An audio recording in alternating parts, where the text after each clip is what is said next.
ओम साई राम। मैं हूं श्रुति और साई की फुलवारी चैनल में आप सबका स्वागत करती हूं।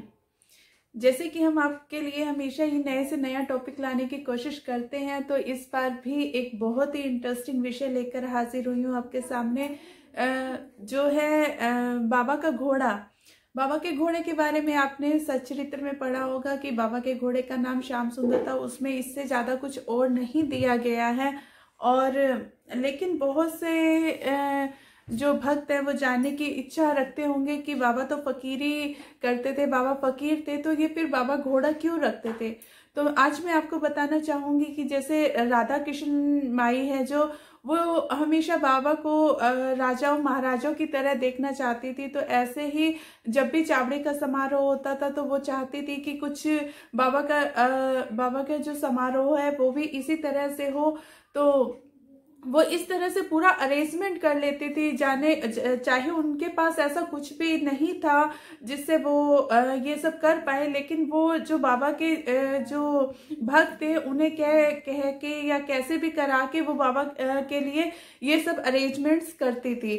तो इसके साथ ही आपको इस वीडियो में पता चलेगा कि श्यामकर्ण नाम से बाबा का घोड़ा था, तो बाबा के घोड़े का नाम श्यामकर्ण कैसे रखा, बाबा ने क्यों रखा, और इसके साथ ही चावड़ी समारोह में कैसे वो अपने नृत्य करके बाबा के सामने नृत्य करता था, और इसके लिए उसे प्रशिक्षण किसने दिया, ये सब भी। और इसके साथ वो श्याम सुंदर जो है वो शिरडी में कैसे आया, और बाबा की जो जब आरती होती थी तो उस टाइम पे वो क्या करता था, उसकी समाधि जो है वो कहाँ बनाई गई है। ऐसे बहुत से सवालों के जवाब है जो आपको इस वीडियो, इसके भी 2 पार्ट्स है, क्योंकि ये भी इतना छोटा नहीं है कि हम आपको एक पार्ट में बता दें, तो इसके भी 2 पार्ट बनाए गए हैं। तो 2 पार्ट्स में आपको पता चलेगा श्यामकर्ण के बारे में। बाबा के जो घोड़े को कई लोग श्यामकर्ण भी कहते थे और कई लोग श्याम सुंदर भी कहते थे, लेकिन उनका असल में नाम श्यामकर्ण ही था।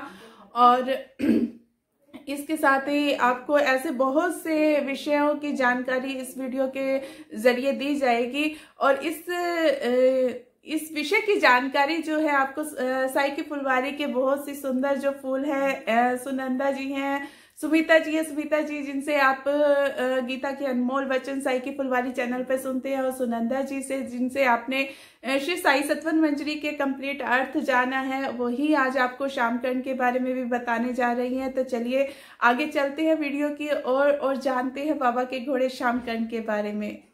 तो अगर आपको साई की फुलवारी का काम अच्छा लग रहा है, बाबा से बहुत प्यार कर रहे हैं, तो साई की फुलवारी को भी प्यार दीजिए और साई की फुलवारी को आगे बढ़ाइए। बाबा के प्रचार में हर हर साई घर घर साई को पहुंचाने के लिए आप हमारा साथ दीजिए, और इसलिए इस चैनल को लाइक कीजिए, सब्सक्राइब कीजिए और शेयर कीजिए। और इसके साथ ही ओम साई राम, जय साई राम।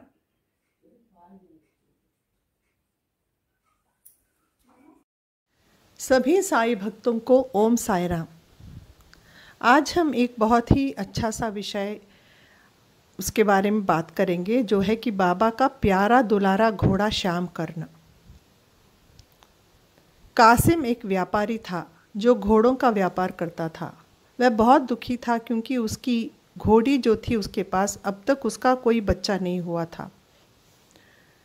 बाबा की प्रसिद्धि सुनकर उसने तय किया कि वह शिरडी जाएगा बाबा से आशीर्वाद लेने के लिए। 1912 में कासिम शिरडी गया साई से प्रार्थना करने के लिए, और अपने साथ घोड़ी को भी लेके गया ताकि बाबा उसे भी आशीर्वाद दे।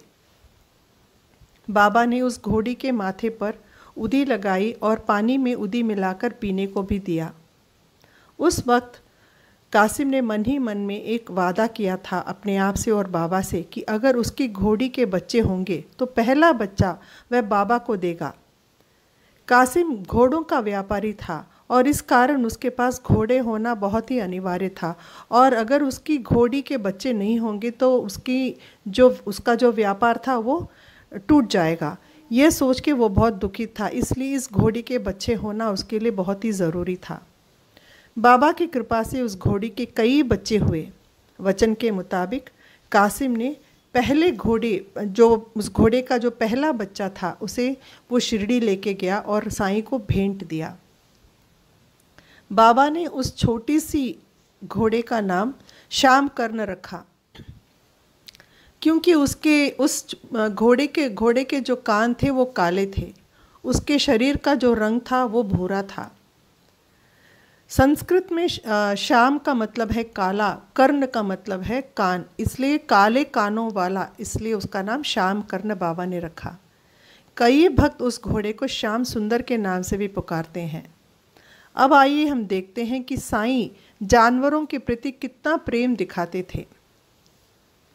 सभी साईं भक्त जानते थे कि साईं हमेशा जानवरों से बेहद प्रेम करते थे और करुणा दिखाते थे। श्री साईं सच्चरित्र के 31वें अध्याय में साईं ने एक बाघ को सद्गति दिलाई। हर रोज जब बाबा भिक्षा से लौटते थे तो पक्षियों को दाना खिलाते थे और भिक्षा में जो भी मिला हो उसे कोलंबा में डालकर उसे मिलाकर द्वारका माई के द्वार पे रख दिया करते थे। उसमें से कुत्ते, बिल्ली, पशु, पक्षी आदि सभी आके अपने अपने हिस्से का थोड़ा थोड़ा भोजन लेके चले जाते थे। एक बार श्रीमती तरकड़ ने एक भूखे कुत्ते को और उसके बाद एक सूअर को रोटी खिलाई। ये बात हमने श्री साईं सच्चरित्र के 9वें अध्याय में पढ़ा। तब बाबा ने उनसे कहा, जब श्रीमती तरकड़ द्वारका मई गई, कि माँ, तुमने मेरा पेट भरा दिया और मुझे पेट भर खिला दिया। मेरे पीड़ित प्राण तृप्त हुए। हमेशा ऐसा ही करना, ये तुम्हें अच्छा पद दिलाएगा। मस्जिद में बैठकर मैं असत्य वचन नहीं बोलता हूँ। भूखे को पहले भोजन कराना, उसके बाद तुम खुद खाना। इस प्रकार बाबा ने श्रीमती तरकड़ से ये बात कही। बाबा श्यामकर्ण से बहुत प्रेम करते थे और श्यामकर्ण भी बाबा से बहुत ही प्रेम करता था।